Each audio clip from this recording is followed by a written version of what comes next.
Like that song says, tend your own garden. I know everything. What am I gonna do? I can't believe I'm in this argument. Doesn't this all mean anything? I don't know that I understand. It matters to me that you're impressed. Think of the other girls where they won't think of you. I think I had a bad sandwich. Daddy! Nostalgia. It's delicate, but potent.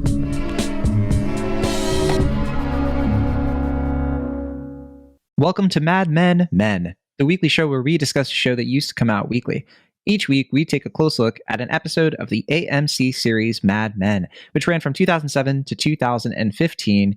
We've been talking about season 1, and today marks the last episode of season 1, but maybe not the last episode we're talking about season 1. But first, let me introduce the crew. As always, I'm your creative director, Jon Negroni, and he is wandering the podcast studio in his underwear, and his trash can's on fire for some reason. It's Will Ashton. I knew you were going to pick that scene for me. I just knew it. There's so many to choose from. I knew it. I can't hear Mike right now because he's in a booth and he's just been like judging me nonstop and making me cry. Hey, Mike Overhols. Hey guys, sorry, I'm just on the phone with the phone company. She fucking charged me $18. $18 for your phone. I can't even imagine. That would be like $180, right? For their phone bill that Francine is getting distressed about. But anyway, we're going to talk about much. We're going to talk about season 1, episode 13. This is it. This is the finale. And we've been talking about maybe doing one more episode for season 1 before we move on to season 2, where we talk about the season as a whole and maybe rank our favorite episodes. I think that could be fun. Think there'd be some drinks involved? Oh, naturally. We'd have to do it instead of an early Friday. It would have to be a little bit later in the day, probably. But that would be a lot. I think that could be cool. But yeah, this is the finale. And after this episode, we are officially going to be moving into episodes that Will has never seen before. Right, Will? Because you're fresh to the series, but now we're really going to see you be fresh. I saw the season 2 premiere. Every time. Every goddamn time. Quit moving the goalposts. Yeah, we're going to be season 5. He's going to be like, I technically saw this entire season.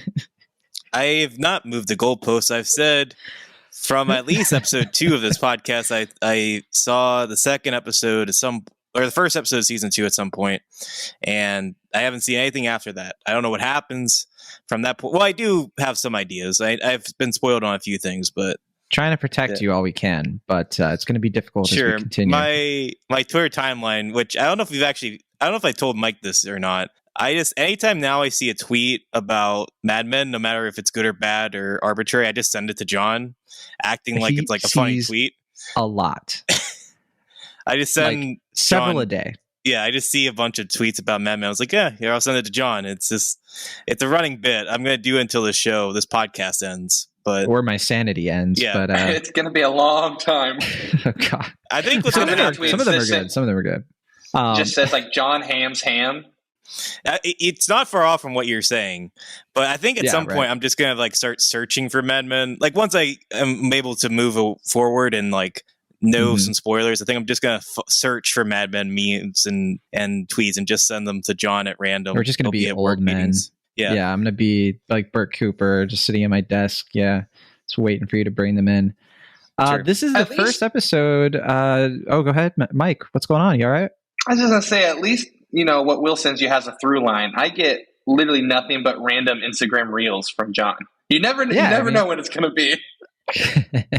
Well, that's the thing. I send them to Will too, but I was gonna say you send me some of those too, but there'll be like at like 2 a.m. at night, I'll get like 5 Instagram reels, and I'm just laying in bed, half awake, and it's just like, man, isn't going to school a bummer? And it's like, why is John sending me this? It's me putting my hand up to the window, hoping that that I can speak to you, Will. That's all it is. You're saying I'm here. This is the first episode directed by Matthew Weiner, the show's creator. He co-wrote the episode with Robin Veith, which I think this is the first episode that Robin Veith worked on. I'll double check, but I don't remember Robin Veith doing any other episodes. It is, I believe, the first thing Matthew Weiner ever directed. Didn't he co-direct any episodes of Sopranos? He did not direct anything from The Sopranos. At least not Okay. officially.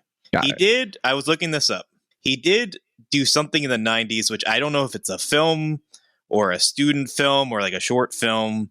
I'm not exactly sure. I'm trying to load up IMDb on my app. It's being kind of slow. But he did do something that he's credited for in the 90s that I'm not familiar with. And it has like no ratings at all. But I know before that or after that, he did make his directorial debut. I don't know if have you seen that film, John? No, I have not. Okay, well, the thing I was talking about before is something from 1996 called What Do You Do All Day? I generally don't know if it's a film or what, but in 2013, I guess near the end of Mad Men, I remember he made a movie called Are You Here? It had another title, but that was what it came out as. And you haven't seen that film, John? No, the last thing I saw from Weiner was that show he did for Amazon, The Modern Love. Oh, not the Romanoffs or whatever? Was Romanoffs before that? Am I confusing it, actually? It was Modern Love something totally... I might be thinking of Romanoffs. Yeah, because that was after Mad Men, but this is like during the end of Mad Men's run. Like it was a movie with Amy Poehler and Owen Wilson and Zach Galifianakis, and it had like a ton of hype because obviously it was Matthew Weiner. That was Weiner? Did you see that movie? I saw that movie. It's I did see that movie. I didn't know it's a bad movie. It's really bad. I was just going to bring it up because like, but yeah. Look, Matthew Weiner is kind of following in the footsteps of Alan Taylor. What are you going to do? Like, well, I don't know. I feel like Alan Taylor, generally speaking, has been more mediocre than bad, with the exception of Jenny C's. But yeah, at least bad in an interesting way. Then no, it's just boring. It's just like it was one of those movies where there was so much hype going into it. It was like people were like, "Is this going to be an Oscar contender? Is this major?" And it premieres at Sundance, instantly flatlines. Like I don't even know who picked it up, but like it got barely a release. And I remember just watching it. It was like, it can't be that bad. And I was like, man, this is just a total nothing of a movie. What was happening? When we finally get Weiner onto the show, and it's got to happen eventually. We'll have to ask him about the play-by-play that went into the making of that film. Sure, I'm sure he'll be expecting it. It didn't even gross $1 million. 500, just south of 600,000. And you saw that? Did you see that in the theater, Mike? No, it was like back when you could actually go to On Demand on Comcast, and they had like the free movie section that was all shitty. It was there. Mike loved it. All right. Well, I mean, it's just fascinating. It's better than Fury Road. Well, that's not true, but it's just fascinating because like it's not like he like picked it up and like directed it. It's like a script he wrote. It's like a film he was like involved with creatively and just didn't come together at all. I'm surprised you haven't seen it, John. I'm surprised you're surprised, but okay. So yeah, like we've been alluding to, I mean, this episode, it's very highly rated. It is the most highly rated episode of season 1 on IMDb. And I think this is the episode, like up until this point, critics liked Mad Men. Critics were like, hey, this is a good show. AMC is coming up. But I think this is the episode that kind of sort of established Mad Men as a big deal for people beyond critics, because that pitch, the wheel pitch, is generally, it's considered the best pitch by many people in the entire show. It has a few rivals, which we'll get to for sure. I have a feeling we're all going to have our own little sneaky favorites, but this is the iconic one. This is the iconic pitch. And I think one of the reasons it's so iconic is because it really just captures the central philosophy of Mad Men, where we're watching this ad executive tap into his own pain, his own trauma, and his own longing in order to make money in the advertising business. And it's just such a tragic scene every time you watch it. It's like you could watch it the first time and get something from it, and then the 12th time it's like a game of telephone. It's a completely different scene in a totally different context, and the whole episode builds up to that. And I've got to know what you guys think of it. So yeah, Mike, I mean, I know I'm starting to get the feeling you're a fan of Mad Men. Are you a fan of this scene? Yeah, I think generally I like Mad Men. This scene specifically on this watch, what struck me was, and maybe it's because, I used to just binge the show, and so you kind of lose a little bit when you're not watching week to week like we're doing. But going through the whole first season, and all those times we've talked about of Don seeing what it looks like to be in love when at the party, when he sees her through the camera, it's like for the first time he's seeing it himself. He goes, "Oh, like I have it." And I think it's more like, isn't it?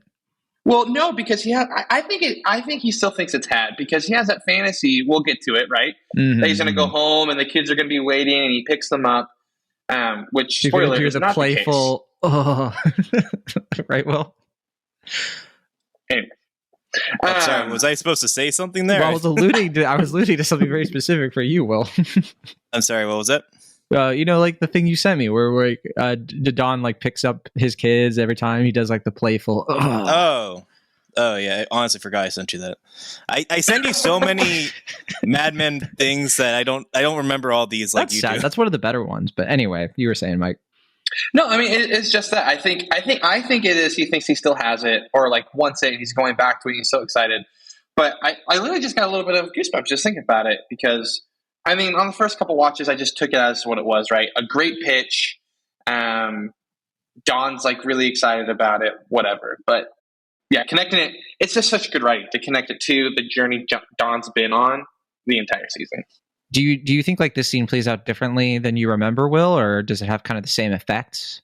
Obviously, it's been years. No, I think it's been about the same effect. I mean, it is fascinating to watch this episode or this scene. I mean, shortly after the first one, where he was contemplating leaving his whole family, like his kids were an afterthought at that moment. Like he was willing to just let it all go away in the pursuit of running away, and he ultimately found some sort of courage. I don't know. I think it is true that he is somewhat of a coward still. Like he is, kind of always going to be torn between these multiple identities. I'm sure it's going to be only a greater conflict as the show continues. But yeah, it's fascinating to see him go from that moment only an episode before to this, where he's just like selling himself as like the ultimate family man, the ultimate husband, the ultimate man of the time. And, it's what I find fascinating and sort of tragic about it is that like he's believing in his own lie in that pitch. Like he's starting to kind of like sell himself on himself.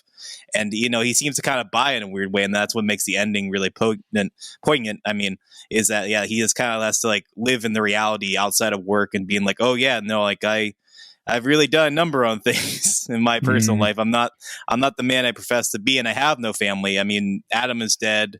All my other family are no longer there. Betty's kind of getting wise. He doesn't know that to the full extent, but he's probably going to learn it pretty soon.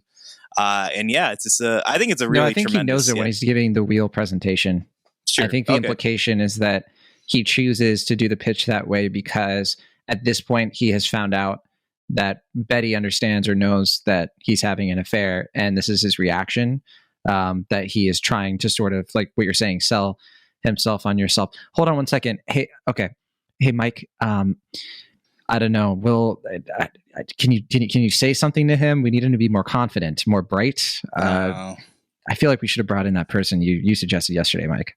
Will, you just got married. Okay. You're glowing. Boy. I did change my name to Annie. Is this what inspired this little diatribe? Yeah, but I mean, the folks at home can't see it, but yeah, Will changed his name to Annie. Mine is John Bishop, and Mike is Peggy's unwanted baby. Oh boy, because that is the destiny we have chosen with Mike. I mean, I have thoughts on Peggy's whole thing here, and I have some thoughts on the whole Annie scene. I don't know. Do you want to talk about either of those right now, or jump to a different topic? Yeah, John. What name do you think is better? We'll start there. Oh boy. I think we can pick between your do two whatever kids, we want. Don't you? Yeah. I was going to mention that the episode is interesting in how it starts with 3 scenes kind of outlining the 3 different perspectives of like 3 men and where they're at in their like work and family life. You start with Pete sort of being like the prototypical Don who is like being pushed to have a baby and like, is newlywed and kind of just sort of is trying to push more into like care more about work. It's almost like we get to see like a flashback of Dawn in some ways. Although it is different, of course, because Betty was pregnant like before they even got married, I think. And then we see Harry, who's just like super sad. And there's just kind of like, he's like in the middle. He's like kind of the in between because he's had his affair and, his wife won't let him come home. And then we get Don, who is of course the older man and is like in that zone of like, he's just sort of like going through the motions. He's fully in that like work is everything, and it's also interesting how the scene shows like Harry's like literally living at work and like how sort of like pathetic he feels for being in that position.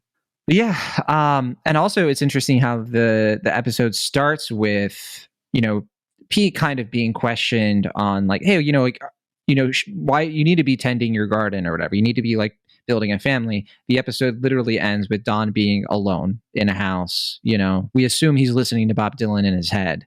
That's just like, that's not that is diegetic, I guess, but we're like maybe mentally. But yeah, it's a sad episode.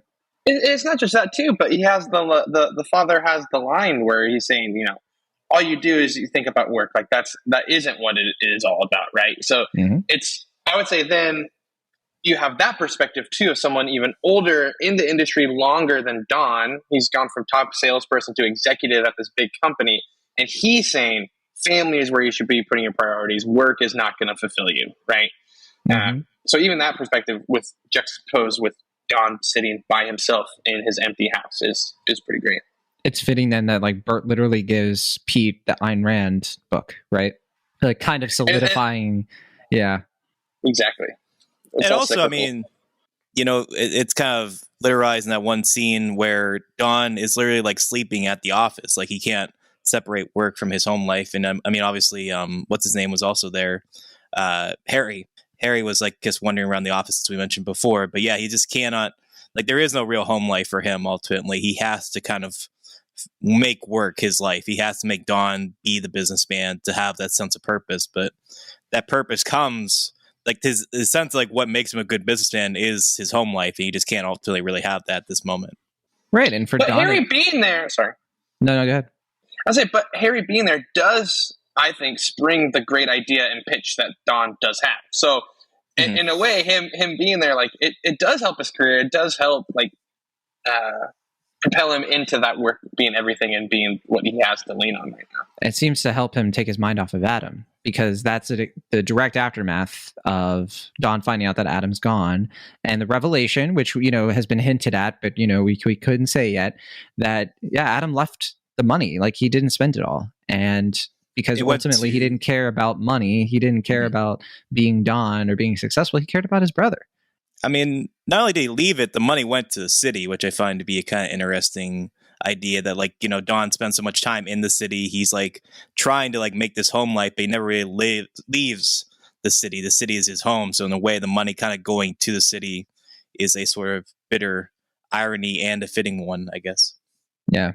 Yeah. It's definitely like, it's definitely on the nose in a good way. And I think there are three main sections to this episode that all kind of like play with these themes. I mean, we have like, I think the Don, Pete, Harry stories kind of revolving around each other. We have all the stuff with Betty, which I think is that, but it's also tapping into, I think, the payoff of her character arc in this season of all throughout the season, everyone has been sort of belittling her and infantilizing her. And this episode is about her sort of, Betty strikes back. And then the third thing is Peggy in this episode. Peggy has her arc kind of culmination, which is huge for her. We're finally going to get rid of that terrible fat suit. I really, it's like my least favorite thing about season one.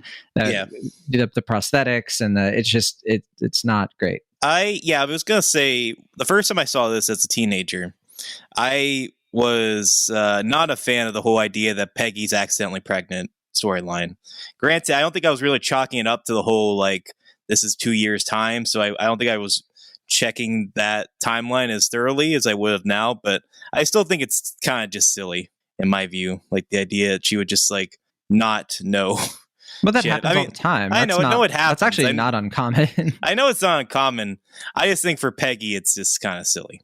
I don't know. I mean, there was the whole thing where I think that the show sort of implies or maybe suggests that this happened because she didn't follow the warnings of like the birth control in like the first episode. I forget exactly how all of that plays out, but yeah, there is something to be said about how Peggy is like so fixated on her work life and trying to sort of like move into like the next trajectory that she wants to be in, that she's not even noticing, what's happening with her body, perhaps. Yet again, another perspective on the cyclical cycle of what's happening in this show, right? You're getting the line that Joan says to Peggy when she's heading to her office of, just because you have a door now, don't forget what it was like before you had one, happens, 5 minutes before we see Don alone in his empty house. Like, I think that was for the audience speaking more towards Don, and look what's happened. He had what he thought the dream was, and it's all gone. It's gone. Well, I mean, it's gone and it's not, right? It's like, I think like this episode, more than any other rewatch, I do think that like watching it week to week instead of a binge has really opened my eyes to a lot of things I've missed before. One of them being how, frankly, like miserable Don really is in his marriage. I guess like because I would watch the series like so quickly, I never really got that sense that like he is looking for an exit in this marriage, like actively looking for an exit. And specifically in this scene, I think this is what establishes that like he's not ready to like exit, and he's starting to sort of like reckon with, you know, really like his own, like we've already said, his own dogma on what it means to have like a family and to have longing. And I think Adam's death kind of shakes that in him more than anything else, honestly. And I think like being under the actual threat of like, my wife knows that I'm having an affair, and you know that this is very fragile. I think the reality of him actually losing it is starting to freak him out a bit. Yeah, there's a lot to say here. I was going to mention, by the way, too, he mentions nostalgia in this. It's a very memorable quote from the show. You know, nostalgia is delicate but potent. And I think it's interesting how he says like the Greeks had an old term for nostalgia, and I was like, hey, wait a second. Don, you sound like a valedictorian. You know, I was like criticizing Peggy a couple episodes ago for the Latin use for the rejuvenator, which is now the relaxicizer. I thought that was a little bit of funny irony that Don did that. Right? Yeah. I mean, but that's you know, we've all had bosses that don't follow their own advice, right? Mm-hmm. I mean, I was gonna say, hold on, you're telling me that Don Draper is a hypocrite? I have other revelations to impart. This is who knows why people do what they do. Exactly. That Mike. whole scene. I mean, I really got to get to the Francine scene. Probably the actress, the Francine spelled a certain way. Yeah. Probably her finest moment in the show. I think like, oh my gosh, the way she laughs at Betty when she's like, maybe it's a caterer. Maybe he's going to throw you a party. That was the other thing I was thinking of, being like, oh, hey, Will, sorry we started the show so late. I was, working on planning you a surprise party. That's definitely going to happen. Yeah. But I didn't want to make you sad, get your hopes up. Sure. I mean, yeah, I do love in this moment that little scene where she's just like, well, I thought you would know. It's like, and then Betty, yeah, I thought you know what to do. I need to know. And just like the daggers, her eyes sent her. Yeah, just and it's such a it's so ironic considering how, like, I think Helen Bishop is the real hero of the season. Doesn't even show up in this episode, but like just thinking back on that episode where they're all sort of being so petty about Helen and just being like, she's divorced, and they're in this situation where like they can't get divorced, you know, I mean, unless they can prove adultery, and they're both in like a serious bind. I mean, did you think it was sincere when Betty said that Francine's like a sister to her? No. Okay, but I wasn't sure if that was like another thing that's what I thought, but I wasn't sure if that was another thing where it's supposed to underline that like Don is so clueless about his wife that he wouldn't know about Francine if she was particularly close with Betty. Like it wouldn't. I mean, I think that they are close. They do have like a relationship that's like similar to sisters in a way, but sure. Like I think that the show, you could even look at a direct contrast to the openness of the sisters, Rachel and her sister. Right. You know, that we've seen before, and how that's a totally different dynamic from Francine and Betty. I feel like Francine and Betty are more like frenemies. I think that is how it actually is. I think that Betty does think they're close like sisters, though, and it's supposed to show like how like unaware or in her like dream world Betty is, that she can't understand what real friendships and sisterhoods are like. But this is the closest semblance she has, and so she will just attach that relationship to it. And like expect what comes with like the power of those titles or closeness. I guess I just don't get that same sense. I just get the sense that because she even says to Dawn, it's just like, I don't get why my family can't be your family. And like, I don't know, the way that she treats her family is so different to me than the way she treats Francine. I always got this sense that she like, I don't know, doesn't have that attachment, but that could just be my read. I mean, this episode really enunciates the whole idea, like Betty is, I mean, we've talked about this before, but Betty is like a child at heart. And I feel like she lives in this giant playhouse, and like everyone, including the people in her lives, are sort of these playthings. And so to her, it can be almost interchangeable. Like, yes, it's like, she's like a sister to me, like this friend of mine. just because, to her, anything can have a little bit of meaning, because like it's like she has everything and she has nothing at the same time. So I just find, I think though that the point is that like she is smarter than that she may hold some of that up as an aesthetic, but like she even says like she says to Dr. Wayne, like Dawn doesn't even know what family is. And I don't know. I have a harder time reconciling that. Like, I think the whole season is trying to get that across, but then she says like adults don't know anything, and like the way that she's being treated here is like she's not so different from everybody else. And also like there's even this part of Don's pitch where he's just like, seeing the world the way that a child does. I think that he starts to sort of like come to the recognition that like Betty is an adult woman who, he's been disrespecting and taking for granted. And I don't know. Yeah, I mean, I guess for me, like when you look at the therapy scene, because I do think you're right, and I think there is that moment where like Betty always sort of knew that Dawn was cheating on her, that everything in her life was sort of built upon this lie of her marriage. But I do find myself kind of looking at that scene in one of two ways. Like one is that her like recognizing something in herself that she always known, and like kind of like being her own therapist when her therapist wasn't being there for her, and just kind of like being her own sort of like compass and her conscience. But I also see as her trying to like kind of stick it to her therapist. At that moment, obviously she had known about the calls, like that she had known that she had been or the therapist had been more direct with Dawn, her husband, than with her. So she's just kind of like trying to stick it to that therapist. Right. Yeah. So she's just kind of like, like I'm not like this, bimbo that's from the suburbs or whatever. Like I know these things, like I'm smarter than you think or whatever. I feel like, because like, like when she like stands up that one moment, he doesn't really like flinch, but he's like kind of taken aback just when she like grabs her cigarette. I really like that moment. Oh shit. Right. It's just like this like moment where she like kind of like finally sticks it to this like you expect she's gonna have like a therapist. Catchphrase, where she's just like, you Betty believe it. He's just like, oh yeah. God. Oh shit. But no, I mean, I don't know, is anything I'm saying making sense, or is that anything that you're thinking about? Well, yeah, I was definitely going to bring all that up. I mean, and okay, it's a stroke of like Betty just being a badass. I mean, like the whole thing where she's, it reminds me too, like where Harry's talking about like the reaching through to people.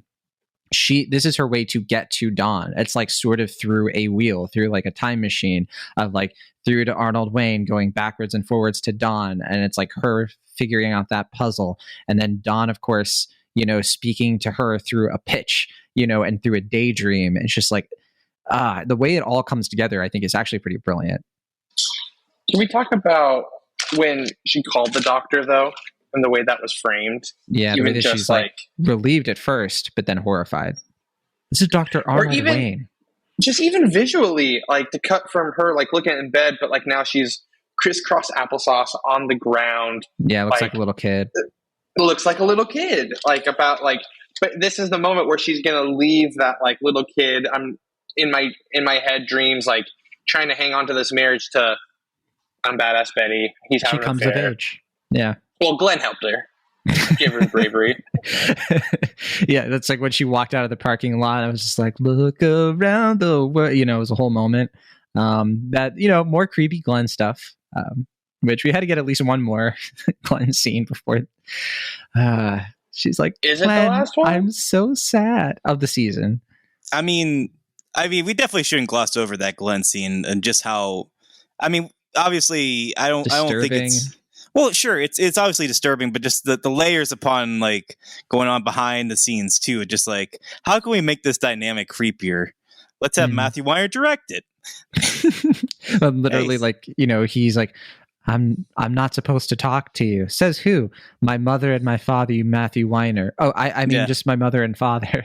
I don't know. I mean, I think I don't remember his son's name, but I don't think he's a bad actor in this moment. I actually think it's kind of a pretty nice I don't scene think anybody's accused him of that, right? Okay, I don't know. The way you said that made it seem like you're acting like he's not really acting, but I think you mean in the sense that like there are layers upon layers of like what's going on, and yeah. Do you think he like grew up and like one day just like dapped up his dad and was like, hey, I didn't totally understand what you're setting me up for, but I really appreciate it now that, I have hormones and, did all these things. Thank you so much for this opportunity to watch this pretty woman pee and then hold her hair in hand. His name is Martin Holden Weiner. I mean, maybe this is his own little carousel. He's putting his family into the show. The personal and the professional are coming together. He wants a time machine. He's like, I wish I could be older. Yeah. Right? There you go. What kind of sandwich you eating, Mike? Is it a pastrami like you New Yorkers? It's the same sandwich that Betty had that got her pregnant. You mean Peggy, or wait, which sandwich got Betty? This ain't Betty. I meant Peggy. Well, she was already pregnant at that point, right? She's like, oh, a ham sandwich, and you know what? That cheese Danish, the one in the back. Well, I was also mentioning just she goes to the doctor because she says, "Oh, I think I had a bad sandwich." Oh, that's right. Yeah, you're right. Got her pregnant. Now I get it. Okay, so then I Duck Phillips, got to give him a quick mention. He's kind of starting to show a little bit more of his like, no one's going to like me energy. Is like the first person who gives me a client gets $100 bonus. And, he's kind of like, I don't know. He's just, we've had that boss, haven't we? He's just like, I want you to do this. I want you to do that. I was in the steam room for an hour and a half. It's like, dude, that's kind of. It's not just that he's, it's not, we've all had that boss. It's specifically when you have like a new supervisor, like VP level come in. And it's like, I've seen it happen one of two ways, where they spend like a whole quarter observing and trying to understand the system and how they can fit into it to like critique systems. And the other one is like big dick on the table, like I'm going to overhaul everything, like intimidate you all. This is how it's going to go. And like that second way sucks, but obviously it's the 60s and probably more often to happen. Yeah, the look on Ken Cosgrove's face when he's like having to look through the thing, like that was a look on my face for sure. But yeah, it's a pretty clear like drive of the episode. Like it's what prompts Pete, of course, to bring in new business through his father-in-law. And there's that striking moment where he breaks the news that he gets clear cell to Don, and like you can kind of tell, just Don is just a little bit like, man, it must be nice to be you, that you could just sort of like bring in, you just have all the luck in the world, like through your connections and everything. And it's like, Pete's not done, He has everything but Don's approval. And that's very important to him. He's like, what's the line exactly? To me that it does. He's like, it means a lot to me that this impresses you. It's like, can you stop slobbering all over Don's desk? Like, Jesus Christ. Yeah, I know. Yeah, but I mean, Don does have the power once more. After last week's episode, he kind of wants his head. He wants Daddy's approval in one way or another. Yeah, and so and I mean, I do want to kind of talk about the weirdness of Trudy's dad always just being like, "Yeah, so you two fucking yet?" Yeah, I want a kid. Yeah, this turkey roast is delicious. Yeah, you know what else is? It is pretty weird. It's very uncomfortable. I mean, I'm there with Allison Brie where she's like, Daddy. Yeah. Oh my god. Why? Yeah. They're always fucking over though. Like, how often is Trudy bringing her goddamn parents over? Yeah, it's like, if she wants a kid, I mean, that's not exactly like a mood booster, but sure. Okay. It's obviously serving a function of, like we've already discussed, but yeah, there is a lot of like, it's the 60s. Yeah. It's like, all that matters is like having a kid. It is kind of showing the extreme of that a little bit, right?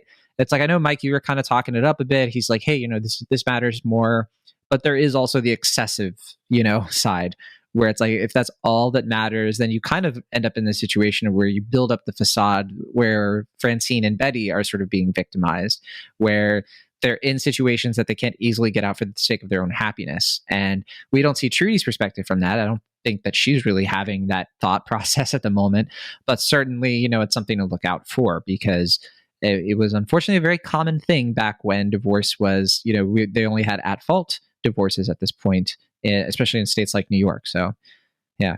Yeah, it's definitely just hammering home that like the family unit was everything in the 60s, and that society was built around it, and you weren't anything until you had it, right? Yeah. The audition, we got to talk about Peggy. Just, destroying this woman. I've gone back and forth a lot on like what's driving this. There's the obvious, I think, angle to it where, because Peggy even says, it's like you put on a few pounds, like kind of like evoking a little bit of like the woman sort of being the ideal, and that's how she selects her. And like Ken kind of that little thing he says about how, Rita, doesn't have to be like, she's confident in her voice, but like Annie isn't because she's never had to be. What was your take on that though? Because this is certainly something that I go back and forth on in terms of how I wrap my head around it. All right. So first, real talk. When does Ken stop being a piece of shit? You see points of it, right? There's little edges that are smoothening his heart. We can fix him, Will. I mean, outside of the one episode, I feel like he's just been like a chode in every episode this season. You're like, oh, he's not Ken, the worst, though. I love him. He's a great guy. And he's just like, yeah, I screw over this woman and I'm just a horn dog. Like, you're just like, classic Ken. But even in this episode, you can kind of see that he is more even-keeled than a lot of the other guys at the office. I mean, at the very least, I think he's willing to look at Peggy as an equal in a way that I feel like the other guys in the office are like Paul Kinsey and Mm-hmm. He backs Dawn when Dawn gives her Clearasil. He what? He goes, backs? Yeah. Oh, backs Dawn. Yeah. Yeah. I think you should have seen her in that booth. Dawn. It's like he bathes him? What are you talking about? He bats Dawn. So, yeah, I mean, Ken is a very, he's a complicated guy, Will, but we just we'll fix him, He'll come around. He's a nice, like what Betty says about Dawn. He's a good guy on the inside. It's just that hard exterior of his, I guess. There you go. Yeah, he's a little bit more similar to Dawn than maybe some people. All right. But yeah, but back to the Peggy thing. Yeah, I mean, it's brutal, where she brings this woman to tears and like, I never thought it would happen to me. Like that line like echoes, right? Like where she just, it's like almost like a horror kind of thing where she's like having a panic attack basically in the booth. I love this scene a lot. It really just sums up so much of like, it ties back to the Betty thing of like trying to put on a performance but you're being told by the people kind of rising up in this generation, nope, you're not doing it right. Nope. And there's just something so incisive about it that I can't get over, honestly. Yeah, I mean, I think it's twofold in terms of like how kind of tragic it is in a way, because like obviously Annie's just trying her best and she really nailed it in the audition. So you can see from Peggy's perspective, like, yeah, she is the better of the two.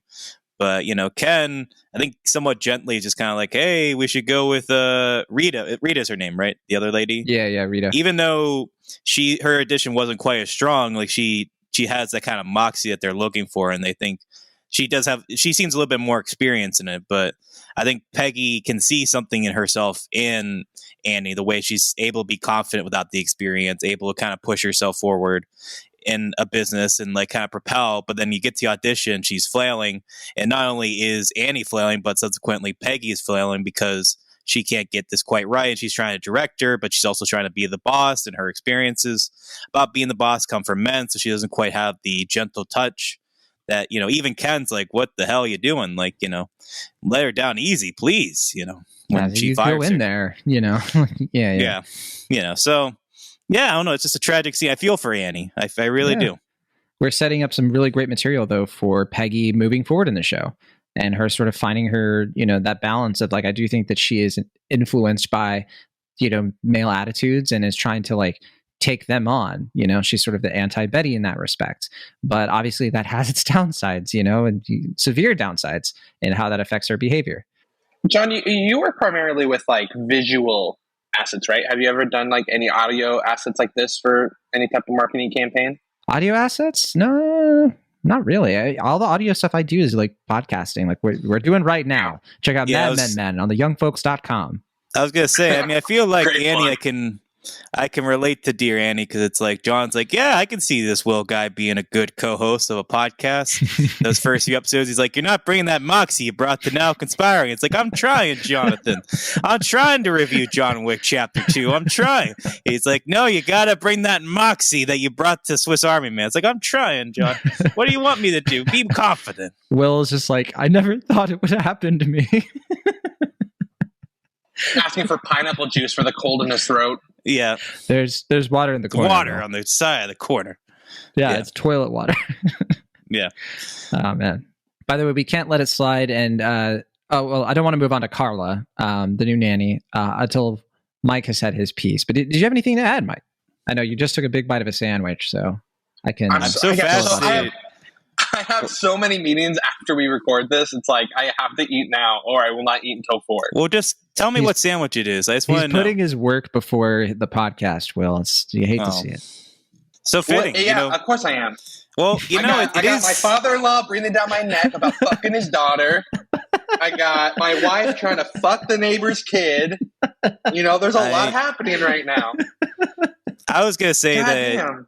Mike, you're blending the personal life with the professional life. Like you're just trying to, make the two marinate together like a nice sandwich. And I'm really doing this from the office. Like, right. What kind of sandwich is it though? You're teasing us.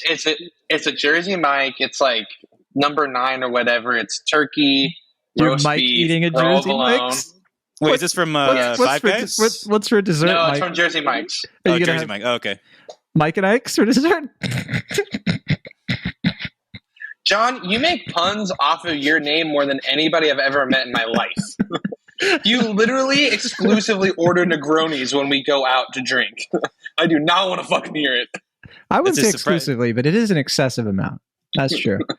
Do you like Negroni? I thought you didn't like them. I don't really like Negronis, but I don't know. My wife thinks it's really funny. And I try to find one that's good. Sometimes they're good. You know what? You know what's better than Negroni is a Boulevardier, which is literally just a we Negroni, had that at the wedding. Yep, I love them. They're so good. Yeah, Anyway. Okay, yeah. Is that the Negroni you had at the wedding? It is. Okay. Remember that listener, that commenter who said that they hate when we talk about our personal lives in the podcast? Let's talk about it some more. Let's talk about John's wedding and what I remember from it, which is not much. I was going to say one thing I really appreciate about, and I know I brought up Carla sighting. She's definitely a character I really like. So we get one little quick thing with her in this. And then I was going to mention, in terms of Don's pitch and everything, I love this episode because I know people tend to look at Nixon, Kennedy, and they're like, oh, that's the climax.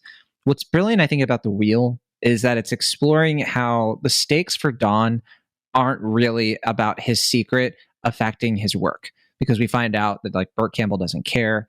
It really doesn't have much bearing.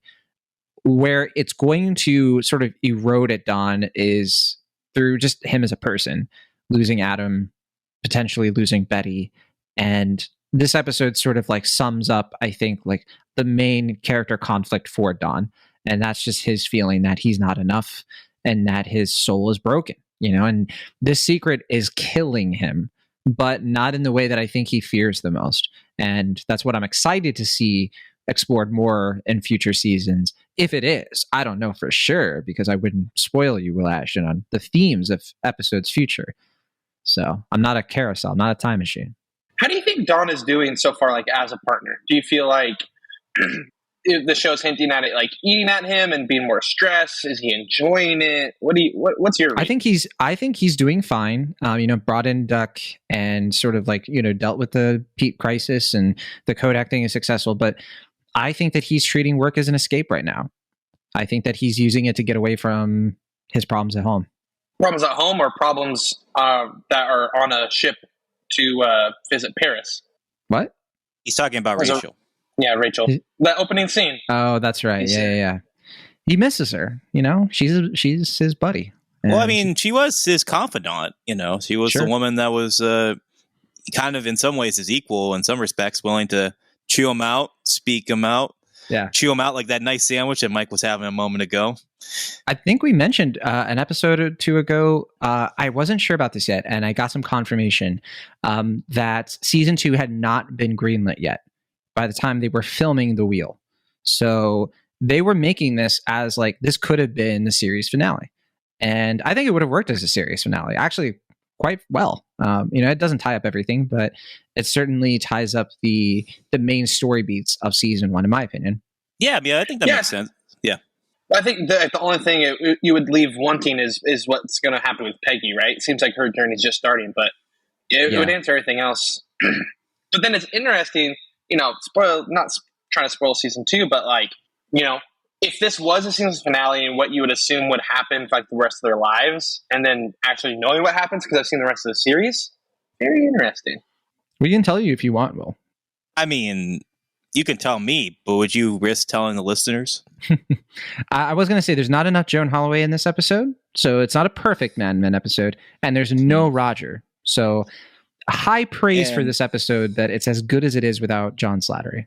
And barely any Sal. Yeah, did we get anything with Sal? What did we get with him? There's two scenes. He's in the room during the carousel scene, and he's in Don's office when he promotes Peggy. That's not I think he says like a line. Yeah, he's just part of the like chorus of like people congratulating Don, like, oh, he's still on a roll.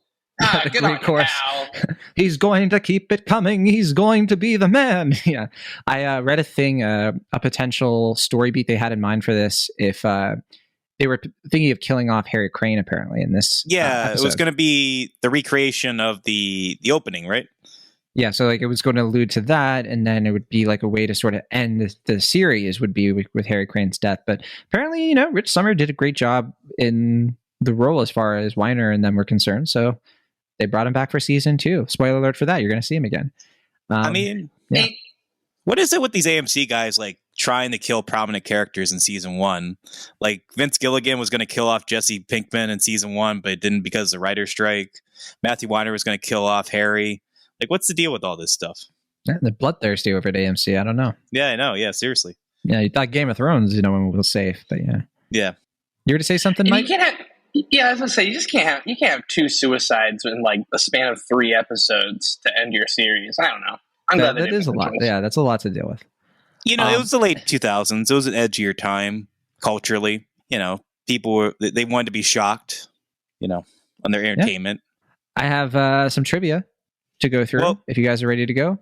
I was going to say about the carousel. Do you guys remember? I was trying to find them, but like that became like a YouTube meme for a little bit. Well, I mean, it works, right? Because I think one of the trivia things I had is that they didn't know that they were going to do like the Kodak thing, and they also didn't know they were going to use the pictures that Don has. So like they're looking at a blank projector screen during that entire scene. Yeah. But I just remember, like, I tried to find some videos. I only found, like, one with, like, Honey Boo Boo, which wasn't very good. But, like, that used to be, like, a YouTube meme where, like, people would put different images instead of Don's, like, family. It would be, like, different things for him.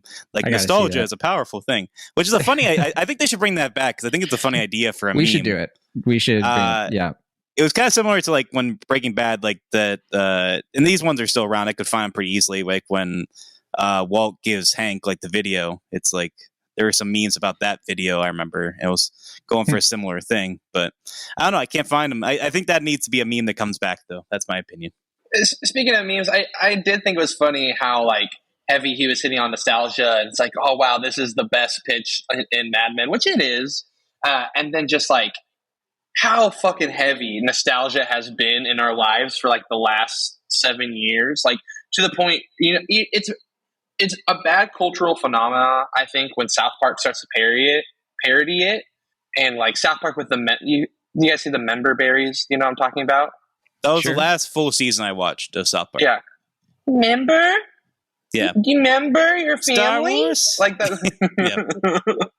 So I just think again, but Matthew Weiner and Mad Men being kind of ahead of its time and kind of calling it shot on like how big nostalgia was going to be as a marketing tool. I mean, what was the biggest movie of the summer this year? Top Gun Maverick, which is like nothing but nostalgia for like 2 hours. It's great. It's a great movie. I mean, that's kind of what IP is based upon. It's like, hey, we can guarantee if people are going to go see a movie if they know the characters, they love them, and there's like a guaranteed audience that people are going to come to it. But I was going to say, as far as Mad Men's concerned, wasn't like the first like before it became such a critically acclaimed and must-watch show, like the marketing was very much, I thought, heavily leaning on the nostalgia aspect. Right.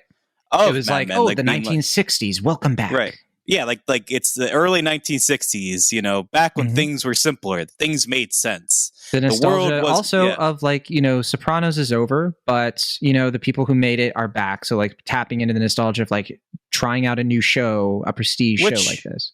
It's kind of fast because like Sopranos, especially towards the end, is so about the present. Like the idea that like the American dream is so dead, like it wasn't really around. Like the idea that these guys are kind of chasing this fallacy. Like there's like even in like the criminal underworld, like there's no real like money to seek, and it's just I feel it's kind of fascinating that these two complement each other, but also stand out so starkly against each other. I forget, Mike, if you watched Sopranos. I don't know if we talked about it. Oh, I love The Sopranos. I probably like The Sopranos more than like Mad Men, if I'm being honest. I think that's tough to hear, but I know that's where you and John disagree, but is that where you and I agree? We'll see. We'll find out on I don't know. the I next will say 90 episodes, or no, I guess we have like 80 episodes, or it's 79. I don't remember. I mean, 79. I will say I think the first season of Mad Men is stronger than the first season of Sopranos. I think every season of Mad Men is stronger than every season of Sopranos, except for, I think it was season 4 Sopranos. 4? No, the one actually. Four is kind of the weaker season. Because 4 is the one with Columbus Day and like 5. I just watched it for the first time. Okay. Yeah. Well, so did I. I think you're talking about either 5 or like the end of 6. See, but I binged it. I think I'm talking about end of 6. And the difference between John saying he's seen it one time and you saying you've seen it one time is that John means one time and you mean like, yeah, like basically 3 times. I forgot to mention that. On a different note, do you guys actually think that Don would be a fan of Bob Dylan? No comment. No fucking way. Okay, well, you were saying before that that's like the song that's playing in Don's head. But I'm like, I feel like Don would reject Bob Dylan. He's like, what is this ratchet? I was being a bit facetious and a little goofy. I didn't realize that. Because I don't know. I mean, like, I feel like his soul might like it. Like, there's a part of him that can relate to him. But I feel like he would never outwardly say it. And then, like, I feel like he'd listen to, like, one Bob Dylan album and be like, yeah, it's pretty good. Then, like, he'd listen to 3 more and it's like, what's going on? Well, I will say. And I love Bob Dylan. Don's music taste does get explored later in the show. Oh, okay. And there is a very specific thing happens at a long time from now that makes me think right now, no. But I would speculate, and I'll defend it later, that I think that he's a Bob Dylan fan later in the 60s. Oh, boy. Based on one thing, and I actually have a really good piece of evidence that is the intent. But so I can't look say look forward to that. Look forward to Mike learning knows. about. I totally understand where you're going, John. Yeah. We'll have to chat offline so Will doesn't get sullied. Yeah, I can look forward to learning about Don's music tastes, how he lost his virginity, his history with drugs and alcohol, his crippling marriage. Let's just count. Don invents SNL. Wow. It's right like sex, but new. The ultimate marketing tool. Oh wait, I'm sorry. I thought you said S&M. I mean that too to an extent. Even better. Well, sometimes I mean Betty says he likes to make love like it's not for her. Yeah, but I was imagining like Don pitching S&M like it's like sex. I forgot Betty has that whole thing where it's like somebody else. What if you could wear clothes during sex? I'm just glad Betty doesn't have that conversation with Glenn, about her sex life with Don. Yeah. That scene's already kind of weird as it is, and I think it's a touching scene, but also very, very weird. I know, but the point is we don't want it to be a touching scene. Will, Jesus. Oh, yeah. Glenn wanted it to be a touching scene. Heyo. So, are we ready for some trivia, or do you guys have any last? This is the last call. No, let's do it. And what are the ground rules? Do we buzz in? Is it both of us answer? Oh no, it's just trivia. It's not like a true or false, nothing like that. It's not a game show. God, I'm just giving you some trivia points. Okay. Yeah, go ahead. Read me IMDb. Have Trudy and Pete actually had sex? I'm assuming they have at some point. Yeah, of course. But okay. Why wouldn't they? Yeah, well, I mean, Viagra Falls. Well, I meant like after the honeymoon. Like it seems like they're like don't really get along anymore. Pete's so business oriented that I feel like he's not sleeping. Come to bed. I mean, it's possible that they aren't having it like at a normal amount for like what they would expect. I guess I don't know. The show doesn't really point it out either way, so I guess we could only speculate. I guess, yeah. Like just like Trudy's dad. I mean, if you ask him, they're doing it like right now, like while he's in the other room. And, you need to lay that seed, kid. Like we get it, Daddy. Her delivery of that. Okay, so trivia. So when you're in the voice casting session, the audition where you have like Annie and you have Rita, the woman on the far left of the center is actually one of the writer assistants on the show. I couldn't get her name. She was an intern, but when I first read that, I was like, oh, is that the co-writer of the episode, Robin Bythe? Because Robin Bythe was a writer assistant for the show. But I could not get confirmation for that. So maybe we could fact check that later. But yeah, fun little aside there. Can we just fact check it by looking at her face? Is her face on the internet? You could look it up all you want. Working on There's so that line that Don has in the episode where he's talking to Harry, and great scene. I mean, I don't think we talked about it enough, but like it's a really, really touching scene. One of the few times where like Harry Crane, I don't hate him, but he's describing the thing that they're doing, the signature of the artist thing, which is what Don says, that they're like adding to like the handprints. And he says, according to Jon Hamm, the original line was mark of the shaman, but Jon Hamm himself changed the line to signature of the artist, because according to him, he's like, I just don't think Don would say something like that. And it was one of the first indications that like Jon Hamm I almost said Don Hamm. He was really starting to inhabit the role and have a lot of like creative ownership over, signature of the artist over Don Draper. And I think that's really cool. I think it's really cool how, especially in this season, he finds Don Draper, such a nebulous and elusive character. I think Jon Hamm has way more to do with the creation and execution of that character than some people might give him credit for. Got another thing here. So I don't know, the scene where Betty is going up to Glenn, I replayed the scene several times because I did not believe this point of trivia, but the hedges behind them is like CGI. Like they actually use CGI to make it look like winter, basically, because it was over 100 degrees when they shot that scene, which is amazing to me. Like I rewatched it and I was like, I would not have guessed that like Betty and Glenn are in over 100-degree weather and like their coats and stuff like that. But sure enough, that's how that was shot. That was pretty cool. Man, yeah, that must have been a excruciating shoot. Yeah. Another thing that I think that they did for the better, we didn't really mention, like Harry walks out of the carousel scene crying, but the original, part of that scene, or like the original idea of the scene was that he was supposed to be crying throughout. So they were supposed to be cutting back to him, like crying, and then back to Dawn, and then the projector. But they, of course, changed it, I think, for the better, that it's not until the very end. And then it's also, I think, telling, because I didn't realize it until this watch, that it's actually really cool how like we only see Dawn throughout the pitch. And at the very end is when we see the reaction from the ad executives. And I think that's a very powerful way to do it, because your focus isn't on their ongoing reaction. It's just on Dawn. And yeah, I love like how it finishes like that. Like somebody comes out of the room crying. It's like the ultimate like wish fulfillment pitch. It's like what every ad person wishes their pitch would, the way their pitch would go, change somebody's life. The button of good luck in your next meetings also is just very good. I think Duck almost ruins it with that, to be honest. I'm just like, if I was Don, I'd be like, Duck, shut up. Well, I mean, I will say for the meme of it, it definitely is better with the crying and the good luck with your next meeting, depending on what you show during the images. That's true. I gotta look these up. I feel like we got to make this ourselves. It should be pictures. Yeah, I don't know. There's a lot of potential with this meme. I'm surprised it kind of died out, because there's a lot of potential with it. It's just a picture of me and Will holding up our Gatorade bottles to each other. Mike eating his sandwich. Yeah. Also, it wasn't her. I was been Googling it. It was Kate Powers. Kate Powers. Thank you for fact checking that. And then I just had one left, because we already talked about the blank screen one.